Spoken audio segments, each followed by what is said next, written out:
혹시 모든 게 다 끝났다고 정말 더 이상은 방법이 없다고 느껴본 적 있으신가요? 오늘 우리는 마르코 복음 안에서요, 바로 그 절망의 한가운데서 피어나는 정말 놀라운 희망에 대한 이야기를 나눠보려고 합니다. 죽음의 문턱에서 생명을 만나는 기적, 그 이야기 속으로 지금 함께 들어가 보시죠. 우리 삶이 때로는 이런 무거운 질문을 던질 때가 있죠. 모든 문이 쾅 닫힌 것만 같은 바로 그 순간, 희망이라는 건 대체 어디서 찾아야 할까요? 오늘 우리가 함께 읽을 복음 말씀이 이 깊은 질문에 대한 어떤 실마리, 하나의 길을 보여주는 것 같습니다. 오늘 이야기의 중심에는요, 정말이지 전혀 다른 세상에 살던 두 사람이 등장합니다. 한 명은 모두가 우러러보는 회당장, 야이로, 그리고 다른 한 명은 사회에서 완전히 외면당해서 이름조차 기록되지 않은 한 여인입니다. 이 정반대 두 사람을 하나의 길로 이끈 것, 그게 뭔지 아세요? 바로 절박함이었습니다. 자, 이 표를 잠시 보실까요? 한쪽은 존경받는 지위를 가진 야이로, 다른 한쪽은 무려 12년 동안이나 고통받던 여인입니다. 모든 걸 가졌지만 죽어가는 딸 앞에서 아무것도 할 수 없었던 아버지와 병 때문에 가진 걸 모두 잃고 사람들 눈을 피해서 살아야만 했던 여인. 배경은 너무나도 달랐지만 마지막 희망이라도 붙잡고 싶은 그들의 마음은 똑같았습니다. 그리고 바로 그 마음이 그들을 예수님께로 이끌었던 거죠. 마르코복음 5장 23절에 기록된 회당장 야이로의 외침입니다. 이 목소리에서 우리는 더 이상 존경받는 지도자의 모습이 아니라 오직 딸을 살리고 싶은 한 아버지의 그 절박한 사랑을 느끼게 됩니다. 그는 자신의 모든 체면과 지위를 다 내려놓고 예수님 발 앞에 털썩 무릎을 꿇습니다. 예수님께서 야이로의 집으로 향하시던 그 긴박한 순간에요, 이야기는 잠깐 멈춰섭니다. 그리고 시선은 거대한 군중 속 누구의 눈에도 띄지 않았지만 세상에서 가장 간절한 믿음을 품고 있던 한 여인에게로 옮겨갑니다. 여기서 우리는 아주 흥미로운, 어쩌면 우연이 아닐 수도 있는 점을 하나 발견하게 되는데요. 바로 숫자 12입니다. 여인이 고통받은 시간이 12년, 그리고 야이로의 딸 나이가 바로 12살이었죠. 성경에서 숫자 12는 보통 이스라엘의 12지파를 상징하는 완전수거든요. 어쩌면 이건 이 두 사람의 고통과 치유가 단순히 개인의 문제를 넘어서서 이스라엘 공동체 전체의 회복과도 연결되어 있다는 깊은 의미를 담고 있는 건 아닐까요? 당시 율법에 따르면 이 여인은 부정하다고 여겨져서 사람들과 스치기만 해도 안 되는 그런 존재였습니다. 그런데 그녀는 모든 걸 걸고 용기를 내죠. 저분의 옷자락이라도 만질 수만 있다면 이 단순하고도 절다적인 믿음 하나가 그녀를 그 많은 사람들 틈으로 밀어 넣었던 겁니다. 정말 신기하죠? 수많은 사람들이 예수님을 밀치고 있었는데 그분은 믿음으로 뻗은 단 하나의 손길을 정확히 느끼셨습니다.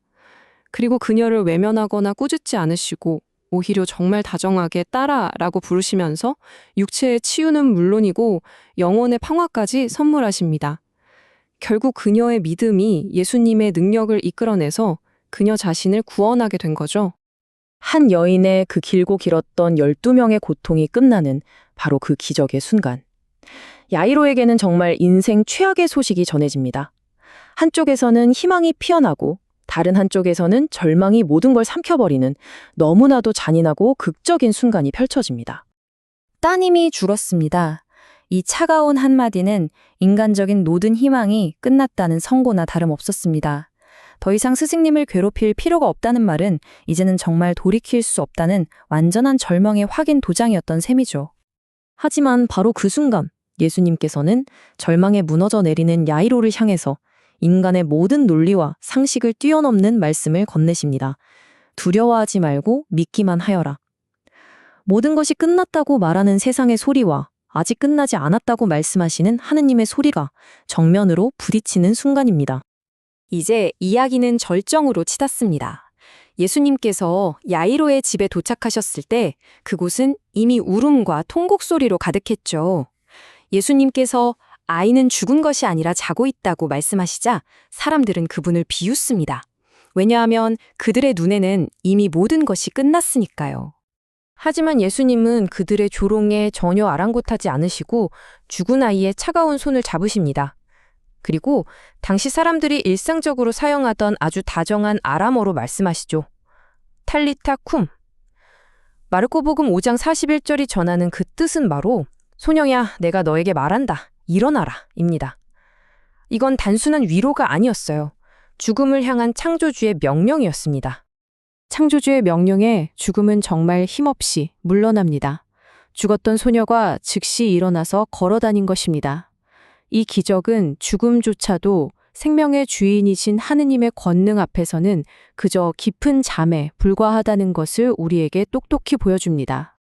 자, 그렇다면 이 놀라운 이야기가 그냥 2000년 전의 어떤 기록으로만 남아있는 걸까요? 아니요, 그렇지 않습니다. 이 이야기는 시간을 훌쩍 뛰어넘어서 바로 오늘 각자의 절망의 순간을 살아가는 우리 한 사람 한 사람에게 말을 걸어오고 있습니다. 우리 모두에게는 각자의 죽어가는 딸이 있고 남몰래 앓고 있는 12년의 고통이 있을 겁니다. 그게 질병일 수도 있고 관계의 어려움, 또 미래에 대한 불안일 수도 있겠죠. 그 깊은 어둠 속에서 우리는 지금 어디를 바라보고 있나요? 주님은 과연 어디에 계실까요? 오늘 복음은 우리에게 몇 가지 아주 중요한 사실을 알려줍니다. 첫째, 주님은요, 우리가 군중 속에 숨어서 조심스럽게 내미는 그 작은 손길 하나조차도 절대로 놓치지 않으신다는 거예요. 둘째, 기적은 무슨 복잡한 신학 이론이 아니라 저분이라면 가능해 라는 어린아이와 같은 단순한 믿음에서 시작된다는 점입니다. 셋째, 주님은 우리 문제의 해결사이기 이전에 가장 아픈 길을 우리와 함께 걸어주시는 친구라는 사실이죠. 그리고 마지막으로 그 어떤 상황, 심지어 죽음처럼 보이는 절망 속에서도 주님은 우리를 다시 일으켜 세우실 수 있는 유일한 분이라는 것입니다. 그래서 이 말씀은 과거의 이야기가 아니라 오늘 우리를 향한 주님의 초대장입니다. 여러분의 절망은 무엇인가요? 무엇이 여러분에게 이젠 끝났어 라고 속삭이고 있나요? 세상의 그 소리 대신 그 절망을 뚫고 들려오는 주님의 음성에 한번 귀를 기울여 보십시오. 두려워하지 말고 믿기만 하여라. 어쩌면 당신의 탈리타콤은 바로 그 믿음의 선택에서 시작될지도 모릅니다.